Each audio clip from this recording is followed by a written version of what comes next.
of this conversation is that we laugh it off and we excuse it as just Donald Trump, or he's something he would have done before. The comparison I look at is that Donald Trump's mental acuity, even before he aged, was mediocre at best. It's somebody who came from a failed business background. It's somebody who believes that they were born, that they hit a home run, they were born on third base. His daddy gave him $1 million to start his business, right? This is somebody who's failed and failed and failed. The people around him, Lindsay Halligan can't even call herself a United States lawyer anymore. Mediocre at best. This exchange illustrates a persistent phenomenon in contemporary political analysis: the application of asymmetrical standards of evaluation. While political opponents face rigorous scrutiny for verbal or cognitive lapses, core supporters often reframe similar missteps by their own candidates as stylistic choices or established branding. This lack of analytical consistency undermines objective public discourse. Ultimately, evaluating leadership requires a uniform standard of accountability. If cognitive precision and factual accuracy are deemed critical metrics for one leader, they must be applied equally across the political spectrum. Let's get into the full exchange, and I will share with you my thoughts afterwards. President Trump filled his speech today at the World Economic Forum with his usual laundry list of false claims. You know, rigged elections, stopping 8 wars, and then he peppered in some fictional figures to just straight up strange things. Listen.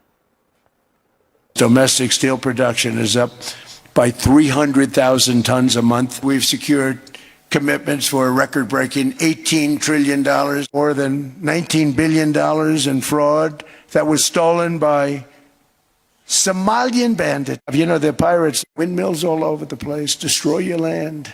Destroy your land. Without us, most of the countries don't even work. Without us, right now you'd all be speaking German and a little Japanese, perhaps. As he speaks in a German-speaking part of Switzerland, but okay. Most notably, though, this was the flub that got a lot of attention. I'm helping NATO, and I've until the last few days when I told them about Iceland, they loved me. They called me daddy, right, last time. They're not there for us on Iceland, that I can tell you. I mean, our stock market took the first dip yesterday because of Iceland. So Iceland's already cost us a lot of money. Iceland. Well, here is Trump's arch nemesis, Gavin Newsom, and his take on it. No other president, he's held to the curve. He's graded on a curve. I mean, it's really some jaw-dropping and remarkable statements that just, fly in the face of facts and evidence and common sense. Tara Palmieri is here with us at the table. Tara, is he graded on a curve? Oh, yeah, that is just like mental sludge. No one that goes to the World Economic Forum speaks like that, just off the cuff, blasting out just complete false stats and just insults everyone. I mean, it's like, this is a very refined crowd. I mean, it is the elites, but they come prepared. They're not just like riffing. I mean, this was just stream of consciousness, insanity. And we're supposed to be taken seriously? TW, how do we explain this? That's Donald Trump. That's the reason he got 77 million votes and was twice elected. So if Joe Biden were to have done that and mistaken Greenland for Iceland, Joe Biden you guys would have been calling 25th Amendment. You guys would have been calling for his impeachment. If he did his Trump impression? If he gave word for word the same speech that Donald Trump gave today, it would be the most backbone he has shown Republicans in front of a large international Men in white uniforms would have rushed the stage and put him into a straitjacket and put him in a padded room for the rest of the day. Well, I'm not going to go there. Joe Biden's mental acuity and whatever. But for real, TW, honestly. Yeah. The president of the United States, on 4 separate occasions, mixed up Greenland with Iceland. He made up statistics about all sorts of things. How is that not something that is of concern to everybody in this country? Because this is the same speech he would have given last year, the year before that, This is the type He wanted of to leader he is. invade Greenland, and he called it Iceland. They looked at plans. Look, they're talking about a framework for going back to Joe Biden, Iceland as though never he didn't said, have is he any gonna invade us? like that. These are serious conversations. The disappointing part about the tenor of this conversation is that we laugh it off and we excuse it as just Donald Trump, or he's something he would have done before. The comparison I look at is that Donald Trump's mental acuity, even before he aged, was mediocre at best. It's somebody who came from a failed business background. It's somebody who believes that they were born, that they hit a home run, they were born on third base. His daddy gave him $1 million to start his business, right? This is somebody who's failed and failed and failed. The people around him, Lindsay Halligan can't even call herself a United States lawyer anymore. Mediocre at best. Dr. Oz is making decisions about CMS. Elon Musk has no idea about bureaucracy and government. Let me finish. Elon Musk has no idea about bureaucracy and government. You let him dissemble USAID. You're talking about RFK, the man who says he has a worm that ate his brain is now having a measles outbreak in South Carolina because he is over our health and human services. See, my biggest problem is that Barack Obama, for example, Barack Obama had to be editor-in-chief of the Harvard Law Review. Barack Obama had to be a United States senator. You all gave Barack Obama hell because he had a selfie stick and wore a brown suit. But yet and still, this man comes on stage in front of the world and he rambles and he misspeaks and he says this. And he could have said that we solved the war between Wakanda and Namor, right? And the Republicans would have been like, oh, yeah, I'm glad we stopped that African country. Can we just agree that men over 80 start to ramble and sound crazy, and that is why we also got a lot of slip-ups from Biden? He's been rambling for a lot longer than that. Let me just play. This is Ty Cobb, Trump's former lawyer, talking to Aaron Burnett tonight about what he saw today.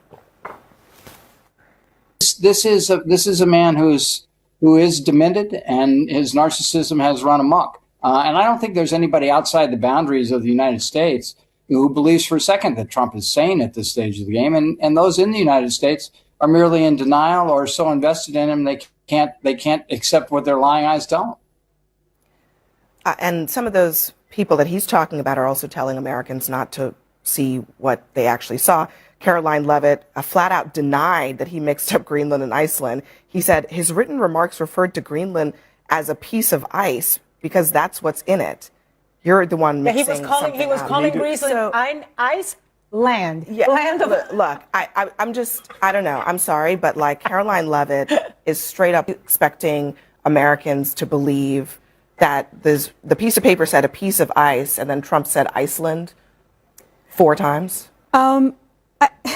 It's funny, obviously everything you've said is correct. He messed up. He called it Iceland. I've never once heard him say the word Azerbaijan correctly, but that doesn't mean that he did not bring peace between Armenia and Azerbaijan. Like, the fact that he cannot be bothered to pronounce it correctly doesn't mean that the record isn't there. It doesn't mean that he didn't cut our deficit by 20% in 1 year. It doesn't mean that he didn't actually bring $18 trillion committed. It actually does mean. I mean, no, look, it doesn't. The White House's own. Hold on. The White House's own website, Batia, says that major investment announcements during this Trump term was $9.6 trillion.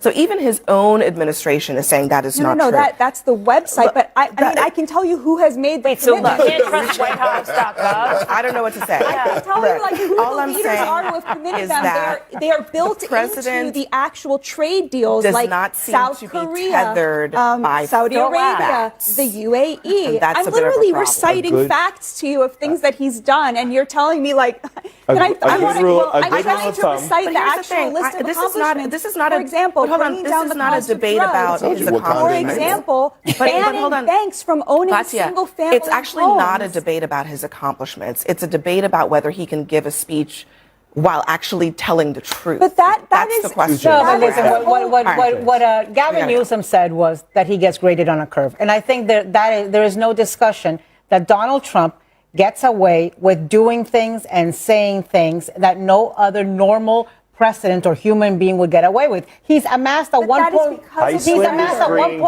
billion Brit. That's the record that you guys won't let me. You're absolutely correct about that. I remember that from 5th grade. Iceland is green, Greenland is ice. This striking exchange on the CNN panel illustrates a much larger, persistent phenomenon in contemporary political analysis.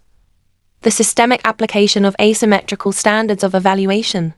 When we strip away the partisan crossfire, what we are left with is a fundamental question about how the public, the media, and political institutions hold leaders accountable.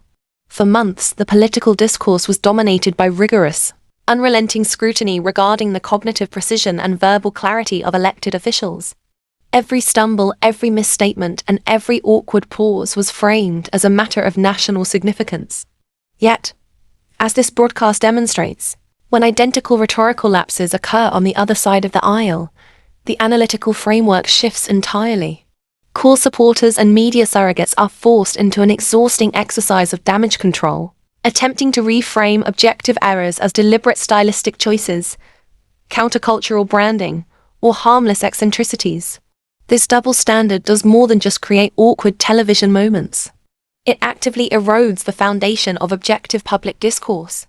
When political analysis is dictated entirely by partisan loyalty, facts become flexible, and accountability becomes conditional. If a society decides that mental sharpness, factual accuracy, and coherent policy communication are critical metrics for the highest office in the land, then those metrics cannot be graded on a curve. They must be applied uniformly, regardless of a candidate's party, platform, or past achievements. Ultimately, watching surrogates twist themselves into knots to defend the indefensible highlights a growing weariness among the electorate. True political consistency requires a single standard of leadership.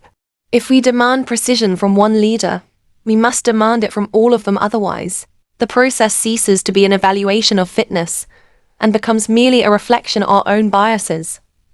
If you like the video, don't forget to subscribe, like, and share. See you in our next clip.